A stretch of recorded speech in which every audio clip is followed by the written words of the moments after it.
Welcome to stage 10 of the 2016 Tour de France. 193 riders started stage 10 of the 103rd edition in the Principality of Andorra. Peter Sagan of Tinkoff was by far the most active in the uphill start. Several breakaway attempts took shape on the way to the Porte en Valera, the highest summit on this year's Tour de France, with an altitude of 2,408 meters, located only 24 kilometers after the start.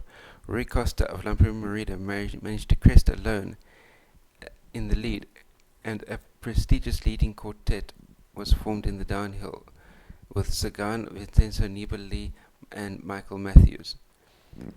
Michael Mathews being of Orica Bike Exchange and Nibali being of Astana. And in the process, Rui Costa picked up a €5,000 price check. Not bad for 24 kilometers of work in the morning. Following that, a 15-rider breakaway group was eventually reunited at kilometer 73, which included Mikel Landa of Sky, Izagirre of Movistar, Samuel Dumoulin of AG2R Mondial, importantly Greg Van Avermaet of BMC. And remember that Greg Van Avermaet in BMC has got a 100% track record of any 100% of the early breaks that he gets into stay away till the end. So when the others looked around and saw he was there, it was a very good sign for the rest of them. Other riders that were there were Edvald Boasson and Stephen Cummings of Dimension Data, Tony Gallopin of Lotto Soudal, Sylvain Chavanel of Direct Energy, and Luke Dobridge, Daryl Impey, and Mathews of Orica Bike Exchange, along with Nibali, Sagan, and Rui Costa. The maximum time gap was recorded at kilometer 103, and that was 7 minutes and 4 seconds, as Katusha gave up quickly and Team Sky was only setting steady tempo at the front of the peloton. IM Cycling decided to chase the breakaway down, and Direct Energy took over from them with 50 kilometers to go for some strange reason, because they had Chavanel in the breakaway as it was.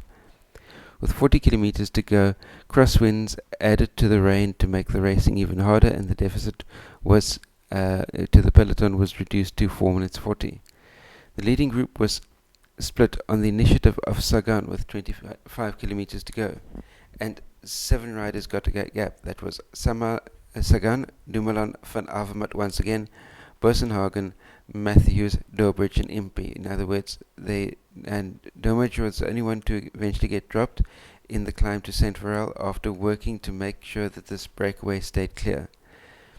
That left Orica Bike Exchange with an obvious superiority at the end.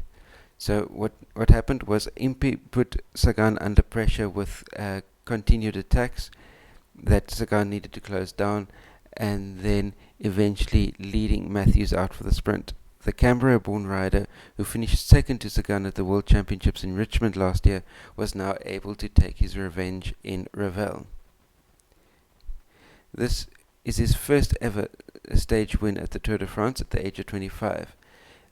He was very frustrated after he wasn't able to start at all in 2014 due to a crash 2 days before the first stage in Leeds. Last year he crashed again in stage 3 and was badly injured, but completed the rest of the race as an investment for his future, and he refused to give up, convinced that he had to win his first battle against the Tour de France after he'd already won stages in the Vuelta a España and the Giro d'Italia. The net result of the day was Sagan took the green jersey away from the Manx Missile Mark Cavendish, and he also picked up the prize for the most attacking rider for the day. It was also a day when Greg Van Avermaet got in the early break and kept his record for 100% of early breaks, making it all the way to the finish. That brings me to the end of my report on Stage 10 of the 2016 Tour de France. Remember to click like, share, subscribe, post any comments, questions or criticisms that you may have in the comment section down below. And last but by no means least, remember, stay carved up for the win. I'll see you next time. Cheers.